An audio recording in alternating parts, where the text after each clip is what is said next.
Hello students, O2IS academy में फिर से आपका बहुत बहुत स्वागत है। जैसा कि आप जानते हैं, आपके प्रीलिम्स पेपर को टारगेट करने के लिए यहाँ पे हमने डेली करंट अफेयर्स MCQs को शुरू किया है, जिसके अंदर हम द हिंदू और इंडियन एक्सप्रेस के जो करंट अफेयर्स हैं उनको MCQs के द्वारा रिवाइज करते हैं। तो आज के हम 10 MCQs देखेंगे। शुरू करने से पहले अगर आपको इस वीडियो की PDF चाहिए तो आप हमारी O2IS एकेडमी की जो ऐप है उसको डाउनलोड कर सकते हैं। वहाँ पर आपको इस वीडियो की PDF मिल जाएगी। तो शुरू करते हैं आज के सबसे पहले क्वेश्चन से, जो है आपका परचेजिंग मैनेजर्स इंडेक्स के बारे में, जो कि हर मंथ यहाँ पर निकाला जाता है कि आपका मैन्युफैक्चरिंग और जो सर्विस सेक्टर है उसकी कितनी ग्रोथ हुई है। तो यहाँ पे अगर मैं परचेजिंग मैनेजर्स इंडेक्स के बारे में बात करूँ तो ये सेपरेटली मैन्युफैक्चरिंग और सर्विस सेक्टर के लिए निकाला जाता है और उसके बाद इसको कंपाइल कर दिया जाता है। फर्स्ट स्टेटमेंट यहाँ पे करेक्ट हो जाएगी। अगर मैं सेकंड स्टेटमेंट के बारे में बात करूँ तो आपकी जो IHS मार्केट है वो इंडिया के अलावा और भी जो बड़ी बड़ी इकोनॉमीज हैं ऑल ओवर दी वर्ल्ड उनके परचेजिंग मैनेजर्स इंडेक्स को यहाँ पर निकालती हैं। तो यहाँ पे आप देखेंगे कि ये एक सर्वे बेस्ड इंडेक्स होता है जिसके अंदर कंपनीज को यहाँ पे सर्वे किया जाता है। तो ये देखा जाता है कि पिछले मंथ के मुकाबले यहाँ पे किस चीज़ की ग्रोथ इंक्रीज हुई है और किस चीज़ की डिक्रीज हुई है। तो यहाँ पे आपकी दोनों की दोनों जो स्टेटमेंट्स हैं वो करेक्ट हो जाएंगी।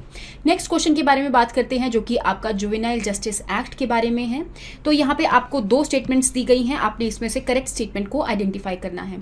फर्स्ट स्टेटमेंट है आपकी कि जुवेनाइल जस्टिस एक्ट के अंदर जो 16 से लेके 18 साल तक की एज है उसको एडल्ट के अंदर काउंट कर लिया है।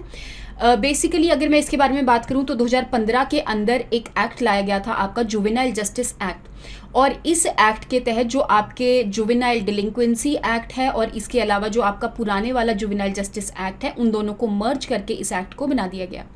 और बेसिकली हम इसमें इस एक्ट के अंदर जुवेनाइल 16 साल तक कंसीडर करते थे, लेकिन क्योंकि आपका निर्भया केस जो हुआ था तो इस एक्ट के अंदर कुछ चेंजेस किए गए, जैसे कि अब 16 से लेके 18 साल तक के जो बच्चे हैं अगर वो कोई क्राइम करते हैं तो उनके ऊपर ट्रायल्स हो सकता है और इवन उनको एडल्ट की कैटेगरी में इंक्लूड कर दिया। तो फर्स्ट स्टेटमेंट आपकी बिल्कुल सही हो जाएगी। सेकेंड स्टेटमेंट के बारे में बात करूं कि अगर कोई भी क्रिमिनल प्रोसीडिंग्स होती है आपके जुवेनाइल जस्टिस एक्ट के अंदर तो उसकी जो वैलिडिटी होती है, उसका जो टेन्योर होता है वो 4 मंथ्स के अंदर अंदर कंप्लीट करना पड़ता है। तो 6 मंथ में ये नहीं कंप्लीट करना पड़ता। तो इसके अलावा तो यहाँ पे आपकी जो फर्स्ट स्टेटमेंट है वो करेक्ट हो जाएगी। नेक्स्ट क्वेश्चन के बारे में बात करते हैं, जो कि है आपका लाइट कॉम्बैट हेलीकॉप्टर, जो अभी प्रचंड जो इंडियन एयरफोर्स के अंदर इंडक्ट किया गया है। अगर मैं इस लाइट कॉम्बैट हेलीकॉप्टर के बारे में बात करूं तो इसको मैन्युफैक्चर करने का और डेवलप करने की जो रिस्पॉन्सिबिलिटी थी वो हिंदुस्तान एरोनॉटिक्स लिमिटेड के पास थी। तो आपकी थर्ड स्टेटमेंट बिल्कुल सही हो जाएगी। इसके अलावा कुछ और चीज़ें हैं, स्पेसिफिक चीज़ें हैं, जैसे कि जो लाइट कॉम्बैट हेलीकॉप्टर जो आपका प्रचंड अभी लॉन्च किया गया है, इंडियन एयरफोर्स के अंदर इंडक्ट किया गया है, वो इकलौता ऐसा हेलीकॉप्टर है जो हाई ऑल्टीट्यूड के ऊपर टेक ऑफ और लैंड कर सकता है। तो यहाँ पे उसका कितना ऑल्टीट्यूड रहेगा, 5000 मीटर्स तक रहेगा। इसके अलावा अगर आप और भी इसकी कैपेबिलिटीज के बारे में देखेंगे तो ये जो आपका हेलीकॉप्टर है काउंटर इंसर्जेंसी स्ट्राइक जो है उनको भी कर सकता है। तो दैट मीन्स यहाँ पे आपकी तीनों स्टेटमेंट करेक्ट हो जाएंगी। नेक्स्ट क्वेश्चन के बारे में बात करते हैं, जो कि आपका कॉन्स्टिट्यूशनल बेंच से रिलेटेड है। जैसा कि आप जानते हैं आर्टिकल 124 से लेके 147 तक आपका यूनियन जुडिशरी आता है, जिसके अंदर आपके सुप्रीम कोर्ट के आर्टिकल्स आते हैं। तो यहाँ पे आर्टिकल 145 का जो थर्ड पार्ट है वो ये कहता है कि कोई भी कॉन्स्टिट्यूशनल बेंच को बनाया जा सकता है। कॉन्स्टिट्यूशनल बेंच के अंदर जो जजेस बैठते हैं वो 5 या 5 से ज़्यादा होने चाहिए, और कोई भी एक पर्टिकुलर केस को सॉल्व करने के लिए इस कॉन्स्टिट्यूशन बेंच को बनाया जाता है। दैट मीन्स ये एक टेम्परेरी बेंच है, और जैसे ही कोई केस सॉल्व हो जाता है फिर इसको डिसॉल्व कर दिया जाता है। दैट मीन्स एक पर्टिकुलर केस के लिए एक परमानेंट बेंच ये नहीं होता। तो यहाँ पे आपकी जो करेक्ट आंसर रहेगा that is 1, 2 and 3। Next question के बारे में बात करते हैं, जो कि आपका नोबेल प्राइज से रिलेटेड है। तो 2022 का जो Nobel Prize in physiology and medicine है वो स्वांतो पाबो जी को दिया गया है, जिन्होंने हमारे जो अर्ली एंसेस्टर्स हैं जो कि एक्सटिंक्ट हो चुके थे उनके DNA को यहाँ पे स्टडी करने का काम किया है। इवन यहाँ पे इन्होंने इनके बीच में लिंक भी निकाला है कि जैसे डेनिसोवंस हो गए, निएंडरथल्स हो गए और आज के जो हमारे मॉडर्न ह्यूमंस हो गए, तो इन तीनों के बीच में मीटिंग भी हुई है और इन तीनों के बीच में कोई ना कोई जो लिंक है है वो प्रेजेंट है।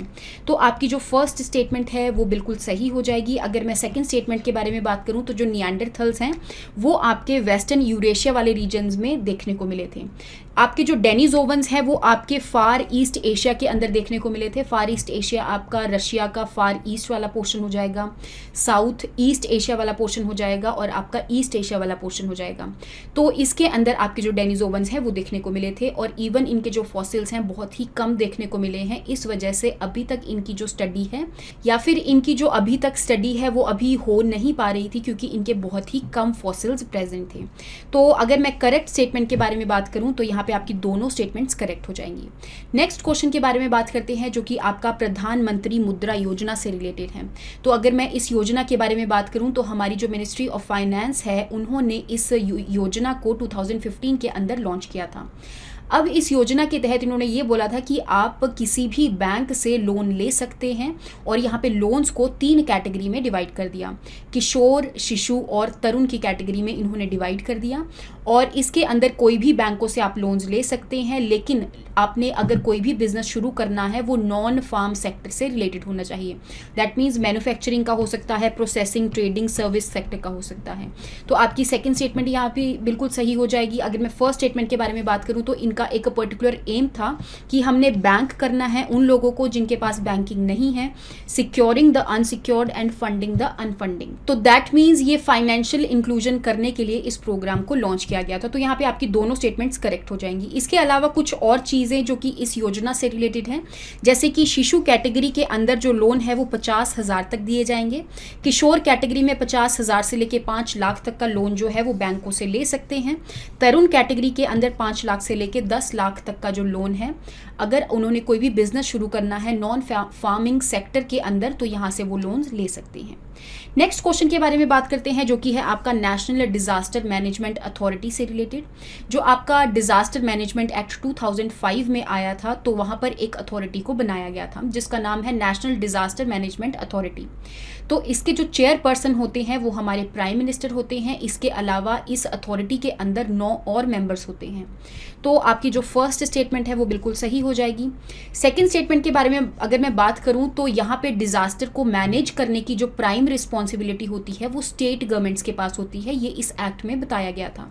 तो सेकंड स्टेटमेंट भी बिल्कुल आपकी सही हो जाएगी।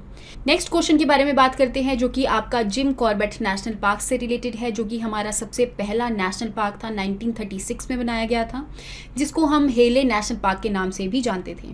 तो अगर मैं बात करूं इस नेशनल पार्क के बारे में तो इसके अंदर बहुत ज़्यादा आपको टाइगर डेंसिटी देखने को मिलेगी। बंगाल टाइगर्स को प्रिजर्व करने के लिए, कंजर्व करने के लिए इस नेशनल पार्क को बनाया गया था, उस टाइम पे रिकॉग्नाइज किया गया था।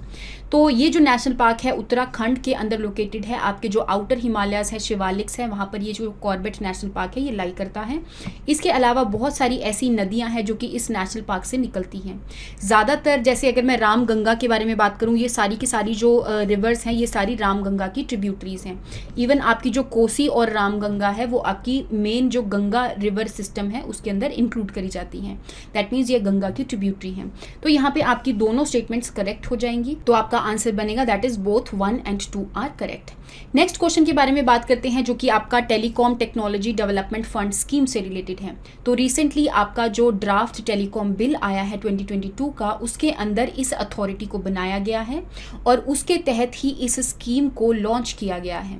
तो अगर मैं USOF के बारे में बात करूं जो कि है आपका यूनिवर्सल सर्विस ऑब्लिगेशन फंड, इसको रिप्लेस करेगी ये बॉडी आपकी, that is telecom technology development fund.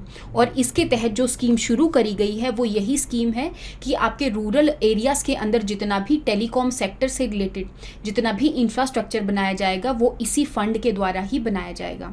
इसके अलावा ये जो आपकी स्कीम है ये अलग अलग सेक्टर्स को यहाँ पे सिनर्जाइज करने की बात करती है। जैसे कि जितने भी स्टार्टअप्स आएंगे टेलीकॉम सेक्टर के अंदर उनको भी इस स्कीम के तहत इंक्लूड किया जाएगा। जितनी भी एकेडमिक्स होंगे, जितनी भी रिसर्च होंगी, जितनी भी इंडस्ट्रीज़ वगैरह होंगी तो उन सबको सिनर्जाइज किया जाएगा। तो यहाँ पे आपकी दोनों की दोनों जो स्टेटमेंट्स हैं वो करेक्ट हो जाएंगी। लास्ट क्वेश्चन के बारे में यहाँ पे बात करते हैं जो कि आपका वर्ल्ड हैबिटेट डे से रिलेटेड है। तो यहाँ पे आपको 2 स्टेटमेंट्स प्रोवाइड करी गई हैं, आपने इसमें से करेक्ट स्टेटमेंट को आइडेंटिफाई करना है। फर्स्ट स्टेटमेंट है आपकी कि the day is intended to remind the world that we all have the power and responsibility to shape the future of our cities and towns.